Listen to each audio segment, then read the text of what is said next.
Start it? Okay, awesome. Well, hi. Hello. We're here with Hi. Twin Tribes. How are you guys? Good, good. Thank you. Tired? Playing at the chapel tonight in San Francisco. How exciting. Yeah. So let's go ahead and ask our first question. Did you guys play in any other bands together before you started Twin Tribes? And Yeah, we actually played in, I guess, the indie alternative band back home and before we started Twin Tribes for about, I don't know, I played maybe about 2-3 years, but Joel started that band way before, right? Yeah, it was about 5 or 6 years before Luis maybe. Well, no, 3 years, and then Luis kind of stepped in there at the end, and but yeah, we were about like an indie band that we. That's how we met, actually. that's awesome. And what made you want to branch off from that band and start your own? So I guess I've always been into post-punk and dark wave music. I had never really tried and to make any post-punk music, but I started feeling inspired by all the new wave that seemed like a new wave of like new bands with 80s characteristics like Jam Majesty and Choir Boy. And I started writing demos for Shadows like around 2017, with the summer 2017. And that's when I reached out to Joel to see if he wanted to join the band as well, knowing that he played bass and he's also a vocalist. So we kind of really started from there. Yeah, and the being in a band with like a lot of individuals can be kind of tough when it comes to writing and making big decisions, and that's why like one of the reasons we didn't kind of do both is like, well, let's just concentrate on one thing and really give it our all, and I think that we did that. Yeah. Awesome. What place do you think Hispanics have in the dark wave genre? I think they have a pretty big place. We understand that there's a really big scene in Mexico City, in Latin America, and you see them present when you research record labels, for example Stockhausen or Frio y Vacío. And here in the US as well, we constantly bump into Hispanics and tell us, like, that's awesome that you guys are like representing in a way like a lot of our people, and that you're bringing the scene and basically like putting in all the work, and that's really cool to get that every now and then. But we know that there are other Hispanics that are doing great things in this scene as well, right? Yeah, representation is important, and it's always been important for us to represent Hispanics in the Latino community, Latina community, Latinx community. We take that as a very important thing, and we don't take it for granted. Yes, there's a huge scene in Mexico, also in the U.S. We're not the only, Hispanics out there. We've got Un Hombre Solo, French Police, I think, also has Hispanics in there. Vueltas. I mean, there's just so many really good bands, right? That are out there, and we're just one of those. So Brownsville, Texas sounds like a conservative place. Do you feel comfortable in a moderately conservative state like Texas to express yourself? There's definitely a lot of things that we don't approve that are going around in Texas. That's kind of upsetting. But growing up in Brownsville is kind of its own thing. Like living in the border is just a total different culture that sets everything apart from living in like the U.S. or like in Mexico. The border, it's its own thing, and it's been very cool growing up. It's very, very similar to, for example, San Diego. We compare that a lot. Another border town. It's really cool. You get to see the culture that clashes, and that's very interesting. But regarding all of the things that are going around in Texas, it's just that it's kind of upsetting. But there's a lot of things that we don't have control of, unfortunately. Yeah, and additionally, like living in Brownsville, it's honestly a majority Hispanic community down there, right? A lot of Latinos down there. So, when people think of Texas, they think yeehaw, guns blazing kind of shit. But it's really not the case there. There is some of that, of course, but in this past election, like our counties voted Democrat and blue, so it's not as conservative as you may think, right?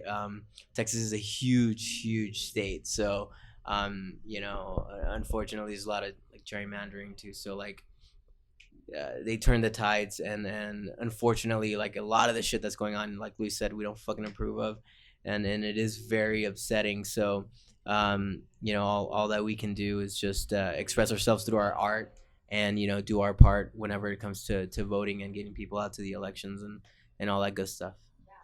I'd say that you guys do a good job of making Texas less conservative. Yeah, absolutely. So when you think about the 80s, you think about 80s music videos and the impact they had. People say your music reminds them of the 80s. Do you wish to make an impact visually as well as musically?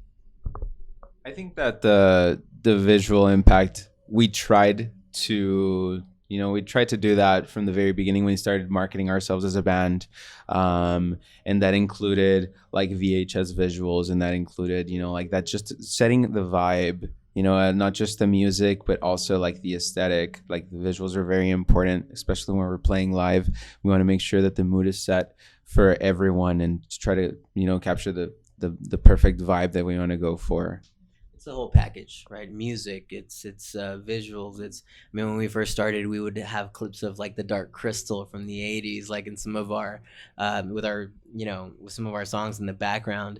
And like it's theater. It really is. When we're up there, it's an extension of ourselves, and in a way we get lost in that, and then we just kind of come back to reality, right? We're not gonna be like those people who are staying character, right?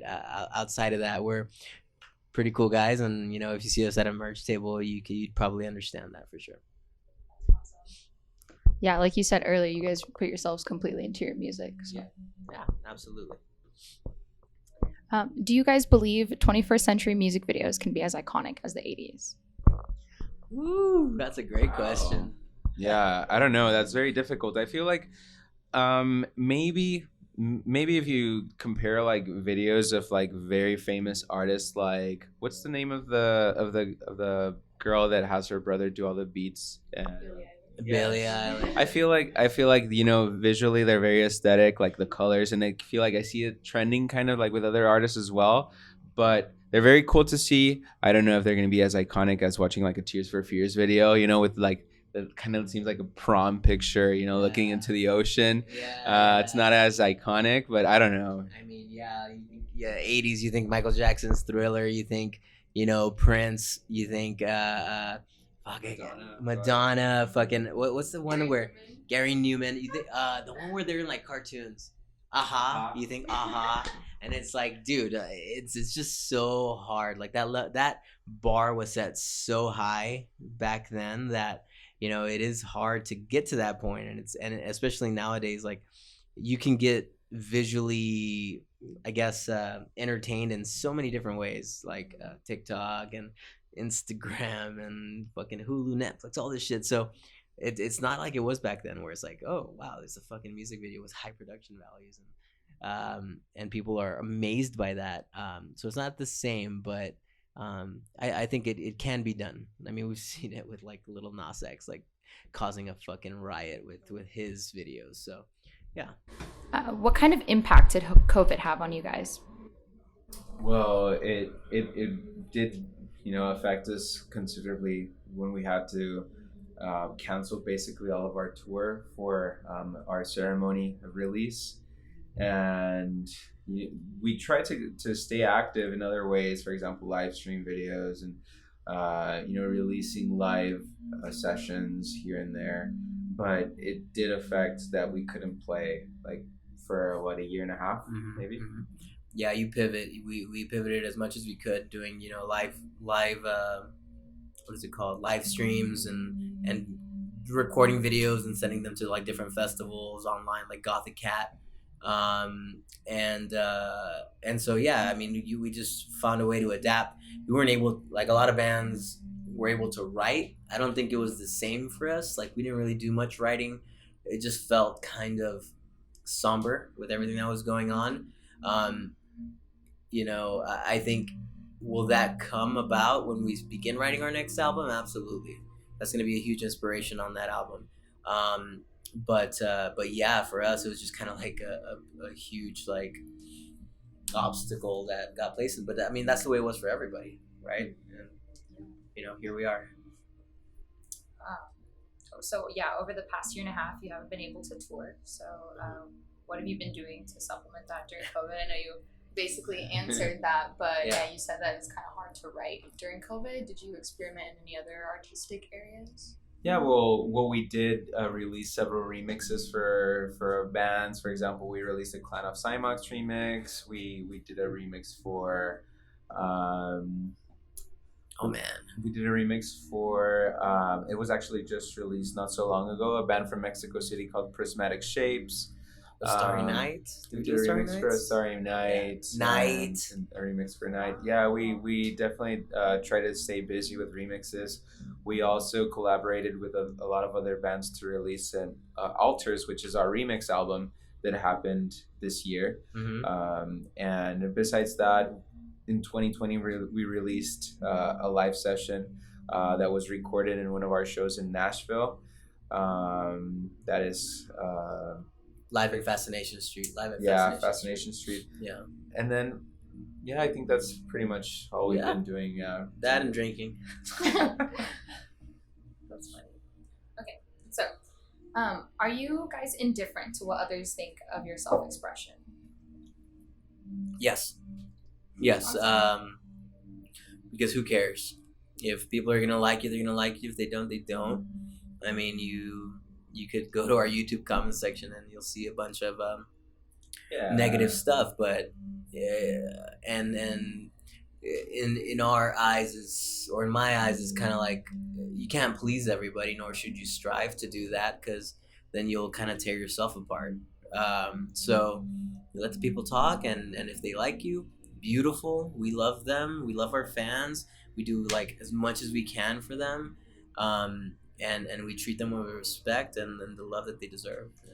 And I agree. And then from the very beginning, when we started writing, we decided to do this for ourselves. Like, we didn't really have in mind, okay, let's do an album and let's hope. And the intention of that is for people to like it. And it wasn't the case. It was just, this is what we like and we're going to do it, whether people like it or not. Yeah. And, that's it. I mean, we released like a cassette version of it, which was like 50 tapes. Yeah. We're like, let's just make 50 tapes, and just for us, And it kind of blew up from there. That's so cool. Yeah.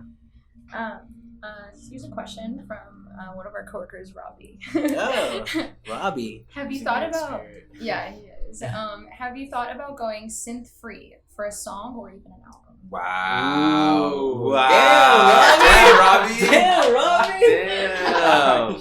That's a big question. No, I don't think so. Because that's an element that's like so present, especially, it's just us two, guitar, bass, we make the drums, we make the synths, everything's recorded in the studio, and it's just a huge element, it's just a huge element, but I'm trying to think of that. No, there's no song that has There's no not. synth. There's not. We There's can't do not. that. Sorry, It's not Robbie. gonna happen. Sorry, Robbie.